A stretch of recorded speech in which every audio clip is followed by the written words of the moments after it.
Pregnancy में ऐसे ऐसे आपको सजेशंस मिलते हैं जिनको सुनकर आपको ऐसा लगता है कि अगर फॉलो नहीं किया तो वाकई मेरे साथ कुछ अच्छा नहीं होगा। लेकिन उसके पीछे सच क्या है, हम इस वीडियो में समझेंगे।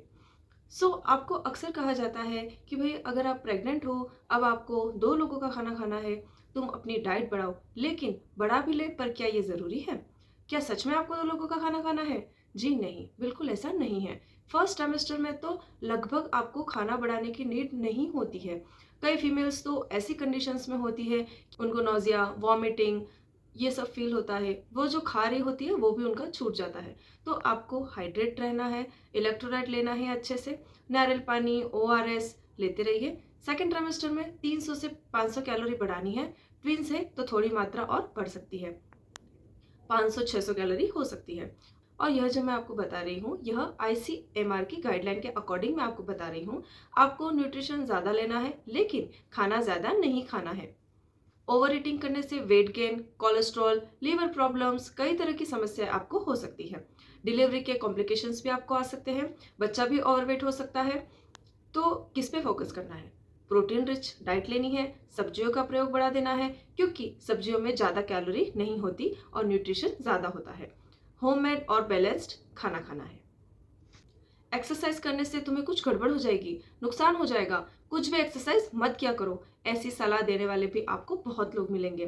तो एक्सरसाइज करना फर्स्ट सेमेस्टर में भी गलत नहीं है। अगर आप ठीक हैं तो पैदल चलिए, योगा कीजिए, प्राणायाम कीजिए, झटका लगे, जंपिंग हो, पेट के बल लेटने की एक्सरसाइज हो या पेट पर दबाव पड़े, ऐसी कोई एक्सरसाइजेस आपको नहीं करनी है। लेकिन नॉर्मल स्ट्रेचिंग, वॉक ये आप कर सकती हैं। वॉक एक फिजिकल एक्टिविटी है, ये सब चीजें आप कर सकते हैं।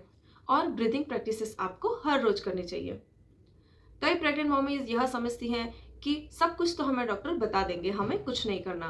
वो अपना कोई भी एफर्ट नहीं लगाती है। डॉक्टर या आपके गाइड आपको फंडामेंटल बातें बताते हैं कि ये चीज़ आपको करनी है, लेकिन लाइफ स्टाइल में बहुत सारी और भी चीज़ें होती हैं, उसमें आपको अपना विजडम डालना है कि ये चीज़ प्रेगनेंसी के अकॉर्डिंग कैसे होनी चाहिए। खुद भी समझना है, स्टडी करनी है, प्रेगनेंसी रिलेटेड बुक्स पढ़नी है, अच्छी स्टोरीज पढ़नी है और अपनी प्रेगनेंसी केयर को खुद से भी समझना है और अपने डॉक्टर से भी उस चीज़ को डिस्कस करना है। सेल्फ अवेयरनेस सबसे ज़्यादा ज़रूरी होती है प्रेगनेंसी में। आप अपनी बॉडी को, अपने खान पान को जितना ज़्यादा समझेंगी उतना सुंदर हो जाएगा आपका प्रेगनेंसी का सफ़र। तो खुद भी कोशिश करें, जानकारी जुटाएं, समझें, पढ़ें, लिखें और एम्पावर हुए।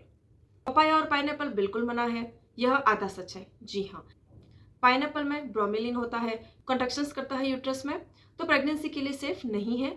कच्चा पपीता सेफ नहीं है, पक्का पपीता आप खा सकते हैं। बट प्रॉब्लम यह आती है आज के समय में कि यह केमिकल से पकाए हुए कच्चे पपीते होते हैं, तो उसमें भी थोड़ी मात्रा में लैटेक्स मिलता है और वो नुकसान कर सकता है।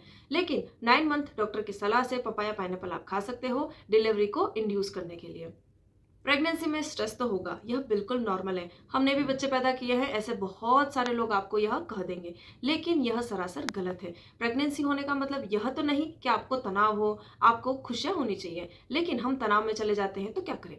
देखिए, प्रेगनेंसी में emotional ups and downs because of hormones and physical biochemical changes common बात है। यह सबको होता है, लेकिन बहुत लंबे समय तक स्ट्रेस, यानी कि प्रेगनेंसी के बहुत लंबे समय तक आपको स्ट्रेस रहते हुए आपके हार्मोन्स और बॉडी के डेवलपमेंट को आप खराब कर सकते हैं और low birth weight, still birth के खतरे बढ़ जाते हैं। इसलिए आपको बहुत ज़्यादा तनाव नहीं लेना है। अगर कोई लाइफ में इश्यूज भी है तो प्रेगनेंसी के दौरान आप उसे छोड़ दीजिए, क्योंकि अभी आपका टारगेट क्या है? अभी आपके पास टास्क है कि अपने गर्भ में पल रहे शिशु के लिए अच्छी डाइट लेना, हेल्दी रूटीन जीना और खुश रहना। माँ खुश तो बच्चा खुश। हर्बल टी लीजिए, डायरी लिखिए, अच्छी बुक्स पढ़िए, अच्छा संगीत सुनिए, फिजिकल एक्टिविटी रखिए और स्ट्रेस दूर रहेगा। जितना अच्छे से वजन बढ़ेगा प्रेग्नेंट माँ का, उतनी प्रेगनेंसी बढ़िया, यह टोटल मान्यता गलत है। प्रेगनेंसी में 10 से 12 किलो एक हेल्दी वेट गेन माना जाता है, जिसमें बच्चे का वजन, फैट एक्यूमुलेशन बॉडी पे आता है, फ्लूइड रहता है बॉडी में, वो सब मिलाकर। तो 10 से 12 किलो उन मॉम्स का जिनका बीएमआई नॉर्मल रेंज में है। अंडर वेट है तो 18 किलो भी जा सकते हैं और ओवर वेट है तो 5 से 7 किलो या 10 kilo maximum. Access wait delivery के कॉम्प्लिकेशंस, बच्चे में कॉम्प्लिकेशंस और जेस्टेशनल डायबिटीज और सी सेक्शन का रिस्क हो जाता है। सातवां मिथ है कि देसी घी जितना अच्छे से खा लिया 7 महीने के बाद में उतनी आसानी से डिलीवरी हो जाएगी। देसी घी सीधा जाके यूट्रस तक तो नहीं पहुंचता ना। देसी घी अच्छा है बच्चे के ब्रेन के डेवलपमेंट के लिए, आपके जॉइंट्स के लिए, लुब्रिकेशंस, डाइजेशन, कॉन्स्टिपेशन, न्यूट्रिशन के लिए जरूरी है। लेकिन मॉडरेशन में हर दिन 1 चम्मच खाइए। ये नहीं कि आधा ग्लास दूध में आप 1 कप घी मिला के गोल गोल के पी रहे हैं। यह आपके डाइजेशन को बिगाड़ देगा, तेजी से वेट गेन होगा, कॉम्प्लिकेशंस आपको झेलने पड़ेंगे, फिर लीवर प्रॉब्लम हो सकती है, इंडाइजेशन हो सकता है, डायरिया हो सकता है। अधिक घी नहीं खाना है, इसे लिमिट में खाना है और पूरी प्रेगनेंसी आप इसे खा सकती हैं। सो मॉमीज, आप सच्चाई जानकर समझकर पूरा अपना ख्याल रखेंगी और अपने नन्हे शिशु के भी विकास में सपोर्ट करेगी। Take care, stay fit, thank you.